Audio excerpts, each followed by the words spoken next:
Magandang gabi dyan. Batang ito ay magpalapag. So, habang magluluto tayo.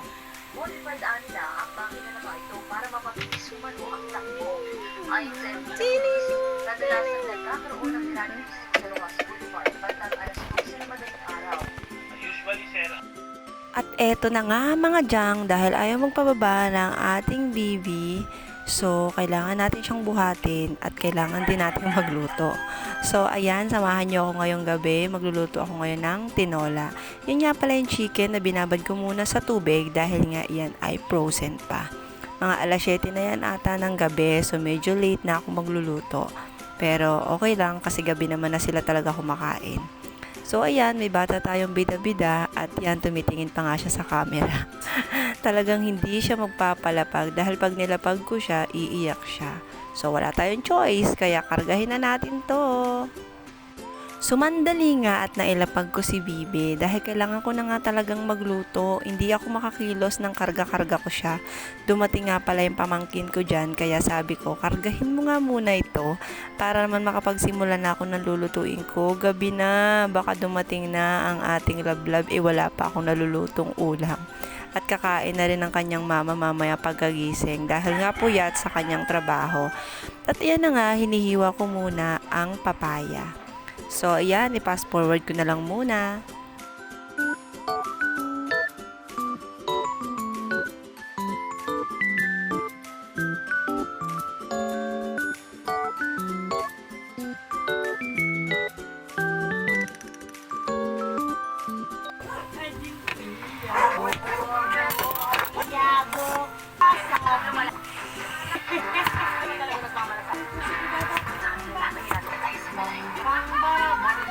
Ito na nga ang ating mga gagamitin para sa pagluluto ng tinola. Meron na tayong sibuyas, bawang at luya na hiniwa at iyan na yung papaya at malunggay na hiningi sa kapitbahay na may kasamang sili.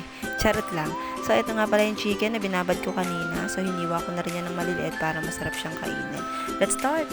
Painit na nga pala ako nasasalangan dyan. Pagkatapos ay nilagyan ko na nga ng mantika. Tara na at magigisa na tayo. So painitin ko lang ng konti. Eto na nga, sasalang na nga natin ng sibuyas, bawang at luya. Pinagsabay-sabay ko na yan. Ganon din naman eh. Hindi naman tayo pang chef na lutuan. Dito lang naman tayo sa bahay. Charot lang. So ayan, hinalo-halo ko na nga siya para mag golden brown. Pero yan, pinas forward na natin agad. Tapos nyan, sinalang ko muna yung kanin dun sa kabila. Ibig ko sabihin ay binabaw ko yung bahaw para uminit siya. Para mamaya masarap ang kain natin. So ngayon balik tayo dito sa niluluto natin. Dinlagay ko na nga yung chicken kasi nga nag-golden brown na yung bawang, sibuyas at luya. So igigisa lang natin yan siya para naman mas masarap. At hindi rin malansa. Yun ang sabi nila, dapat daw ginigisa pag tinola. O diba? May nalalaman pang ganon. Charot lang. So ayan, hinalo ko na nga muna yung ulam. Yung manok, hinalo ko na nga muna ng mabuti yan para nga magisa siya. And then mamaya, intayin lang natin na kaunti lang na mag golden brown siya. And after nyo, nilagyan ko nga muna siya ng black pepper para naman sumiksik yung lasa niya. Uy, hindi sisiksik ang lasa. Para sumiksik sa kanyang taba, charot lang. At nilagyan ko na nga rin ng Ajinomoto, konti na lang bechin namin.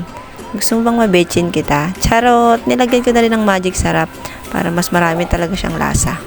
Ayun na nga, nilagyan ko na nga ng asin na pampaalat ng iyong buhay. Charot. So guys, ayan, hinalo ko na nga ang ating manok na niluluto. So iintayin lang natin yan muna. Painitin lang muna natin ng ilang minuto para manuot ang kanyang lasa. Na pala sa mga basher dyan, sa mga nunood, hindi po ako chef, ha?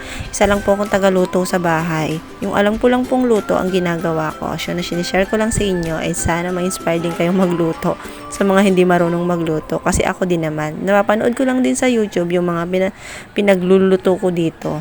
So, ayun na nga, medyo uminit na siya ng kaunti kanina at nilagyan ko na nga siya ng sabaw para naman mapakuluan na natin siya at malagay na natin ang mga gulay mamaya. Diba? Nilagay ko siguro mga 3 mangkok ang nilagay ko para maraming sabaw kasi para hanggang bukas na yan, hanggang 3 init. Charot lang. So, ayun na nga, pinakuluan ko na nga at ayan na, ang bilis diba? Pinas forward ko na agad, kumukulo na siya. So, ganyan siya kapag kumukulo na. So, mamaya niyan, titingnan natin. No, nilagay ko na nga dyan yung papaya kasi nga medyo matigas talaga yung papaya na yan. So, isasabay na natin siya hanggang sa maluto ang ating manok. At nilagyan ko nga din pala siya ng chicken cube. Siyempre, kailangan meron tayong mas masarap na pampalasa at nilagyan ko na rin yan ng patis, 'di ba? Para talagang masarap ang luto natin. Charot lang. Nilagay ko na nga pala yung malunggay na binigay lang ng kapitbahay. Wala naman ditong malunggay sa amin eh. Nakikihingi lang din kami. At ayun na nga, nakatipid tayo. Nilagyan ko na nga ng 2 sili para naman mas masarap talaga siya. 'Di ba? Pakuluin lang natin yan. Maya-maya ay okay na yan. So, ayan, ang ating luto na tinola. Sana nagustuhan nyo ang video ko na to. Sana mag-follow naman kayo, mag-subscribe kayo sa YouTube channel ko na Deshang the Vlogger and Feeling the Vlogger. Yun lang, bye!